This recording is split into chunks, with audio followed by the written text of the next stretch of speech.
এখন বাংলাদেশে তেলের সংকট চলতেছে। সেই জন্য আপনার তারেক রহমান স্যার একটা ফোন দিয়েছে আমাকে। ভাই বললো যে ভাই তেল লাগবে। ভাই হ্যাঁ বলেন। আর জামাতের আমির উনি কি করছেন? ও তেলের সংকটের জন্য আপনার উপরে রাজনৈতিক প্রভাব ফেলতেছে। ভাই তেলের সংকট এটা তো এখন তো ভাই সম্ভব না। আপনি তো আগে বলা উচিত। আপনি বলবেন না কত দেশে তেল দিলাম এগুলো তো আমার বাবাদের ফেলছিল, বাট আপনি আগে বলবেন না। ঠিক আছে, আমি ওই আপনার ট্রাম্পের সাথে কথা বলে আমি বিষয়টা দেখতেছি। আপনি আগে একটা জিনিস তো মাথায় রাখবেন, আপনার দেশের রত্ন মেরিন ইঞ্জিনিয়ার আমরা আমরা তো এই দেশ থেকে ওই দেশ যায়, বিভিন্ন দেশের ভাই প্রত্যেকটা দেশের প্রধানমন্ত্রী আমাদের সাথে আসতে দেখা সাক্ষাৎ করে। আপনি তো একবার প্রথমে বলবেন ভাই, এটা প্রথমে বলা উচিত ছিল। ঠিক আছে ভাই, আপনি ফোন রাখেন, পরে দেখা যাবে। হ্যাঁ ঠিক আছে, ওকে, আল্লাহ হাফেজ ভাই।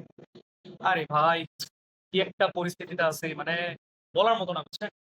এখন বাংলাদেশে তেলের সংকট চলতেছে। সেই জন্য আপনার তারেক রহমান স্যার একটা Here I ফোন come. দিয়েছে। Here I come. ভাই বললো যে ভাই তেল লাগবে। এখন বলেন তো, এটা তো মানে একটা আগে বলা উচিত ছিল। তারা তো জানে যে আমারে না বলুক, আমাদের বিভিন্ন পোলাপাইন আছে, বিভিন্ন জুনিয়র সিনিয়র আছে, তাদের বলতে পারতো। তারা তো মেরিন ইঞ্জিনিয়ার, তারাও তো মানে বিভিন্ন দেশে যায়। দেখা যায় যে কখনো ব্রাজিল যাচ্ছে, নেইমারের সাথে দেখা করতেছে, কখনো আহ, সৌদি আরব যাচ্ছে, সৌদির বাদশার সাথে দেখা করতেছে। ওরে বাপ রে বাপ! কিন্তু সে তো মানে ভুলে গেছে বিষয়টা। এখন তো আমি ভাই সাউথ কোরিয়াতে আছি, বুঝছেন? এখন সাউথ কোরিয়াতে এখানে আছি, এই বিটিএস, ওই যে বিটিএস না কি জানি একটা ব্যান্ড, এরা আমার সাথে এখন দেখা করতে চাই। বলে যে ভাই আমি তো জানি যে আপনি বড় ভিআইপি একজন মানুষ, আপনার সাথে দেখা করবো। তাই এখন কি আর করার, পরে তারা গেলাম, দেখা সাক্ষাৎ করলাম, ছবি টবি তুললাম, চা কফি খাইলাম, পরে ওই দিক থেকে ঘুরে টুরে চলে আসলাম আর কি, বুঝছেন? Here I come. Here I তো come. আর মানে প্রবলেম ভাই দেখেন, শোনেন আগে, এই শিপটা কিনলাম, বুঝছেন? এই বড় একটা শিপ কিনলাম। আপনার ভাবলাম যে একটু লাভ হবে, আপনার ধরেন 500-700 কোটি টাকা দিয়ে কিনলাম। পরে দেখি যে সবই নষ্ট। পরে আবার ড্রাই ডকে এসে সব ঠিক করলাম, আরো প্রায় 300-400 কোটি টাকার মতো গেল। ভাই এখন কি করব বলেন? মানে ইনকাম যা তার চেয়ে খরচই বেশি যাচ্ছে। এরকম তো বহুত শিপ আছে আমার। ট্রেলার শিপ আছে, তারপরে হচ্ছে আপনার এই বাল্ক আছে, কন্টেইনার আছে, রো আছে। ভাই আপনি মানে বুঝবেন না। আমরা যে আমাদের যারা মেরিনার মানে ভাই ব্রাদার আছে না, মানে সিনিয়র জুনিয়র, তাদের সবারই আছে।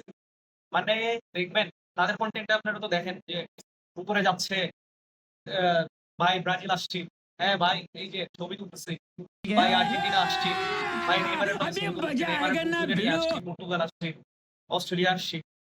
এটা বুঝতে হবে ভাই, আমরা মেরিন ইঞ্জিনিয়ার, আমাদের কাছে হাজার হাজার ডলার পরে থাকে। তো ওই 100-200 ডলারের চিন্তা করি আমরা, এটা আপনারা মনে করেন না? এটা তো মানে আপনারা বুঝতেছেন না। আমরা মানে কোম্পানি চালাই নিয়ে, আমাদের প্রত্যেকের মানে এক একটা কোম্পানি আছে। দেখুন না পোলাপাইন প্রথমে শিপে যাওয়ার পরে কি করে, প্রথমে তারা একাডেমি থেকে বের হয়ে একটা শিপ তাদের হয়ে যায়, বুঝছেন? সেই শিপ তাদের লেডি, যে এরকম করে মানে কোটটাই পরে, হ্যাঁ কোটটাই পরে ভুল বেরিয়ে করলাম যায়, বস। কি হলো বস? বলে ও this is my first year. তো এই হচ্ছে বিষয়। আমরা হচ্ছে মোটামুটি ভাইটাল একজন পার্সন, এটা আপনার বুঝতে হবে। ঠিক আছে, আমাদের বেতন শুনলে আপনাদের চোখ কপালে উঠবে। হাজার হাজার ডলার মিয়া, আপনারা জাস্ট একাডেমিতে ঢুকবেন আর বার হবেন।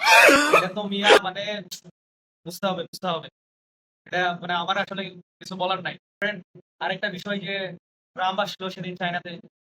এখন পরে হচ্ছে ওই যে চায়নার সাথে একটা যুদ্ধবিরতি নাকি জানি একটা প্রস্তাবনা করতে, ও আমারে ফোন দিল চায়না এয়ারপোর্টে আসে, যে ভাই আপনি আছেন কোথায় আছেন? আমি বললাম যে ভাই আমি তো চায়নাতেই আছি। তো হে বললো যে আসেন তো গেলাম, দেখা সাক্ষাৎ করলাম। Here পরে I come. Here I প্রেসিডেন্টের সাথে come. কথাবার্তা বলে একটা যুদ্ধবিরতির আওতায় নিয়ে আসলাম। ওদিক থেকে তারেক রহমান বারবার ফোন দিচ্ছে। কি একটা অবস্থা ভাই, বলার মতো না, বুঝছেন? আহ এত টাকা পয়সা আর এত ব্যস্ততা। আহ আহ। ঠিক আছে ভাই, আপনাদের সাথে যে 5 মিনিট দিছি এটাই তো বহুত। আপনারা ভালো থাকেন, সুস্থ থাকেন, আর পারলে আরো বেশি করে একাডেমিতে জয়েন করেন। এখানে ঢুকলেই আপনার মানে টাকাই আর টাকা, বুঝছেন? মানে টপ লেভেলে। ঠিক আছে?